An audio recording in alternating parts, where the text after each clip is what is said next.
Yeah, it's one of those special views where you walk out and see the ocean and you feel like you're right on the water. Mark and Michelle's mission is to bring that feel into their new vacation getaway. Let's get ready, set, and renovate.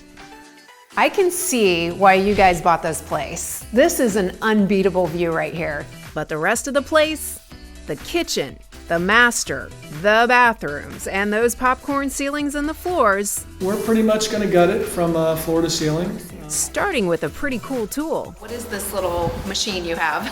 This is a GPR unit, ground penetrating radar. See how this peak here is showing us that there is something here. It's in the column line. That cable is just about 1 inch below the top of concrete. That's good to know, and a sign that the new floor is good to go.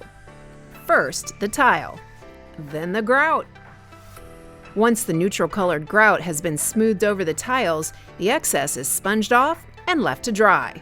This is so pretty. It's just like the perfect material for the beach. It really looks like wood, but it isn't, is it? It's tile. It's tile. Yeah, you're right. It helps with salt water, helps with sand, keeping it clean. You don't have to worry about any sort of mildew or mold. While the crews do their jobs around the rest of the condo, the interior designer begins hers. You have like this amazing view to kind of work with. The color palette is really plucked from outside, where you see like the blues and the creams. So we really want to bring the outside in. No renovation goes according to plan. So how will Mark and Michelle handle the unexpected?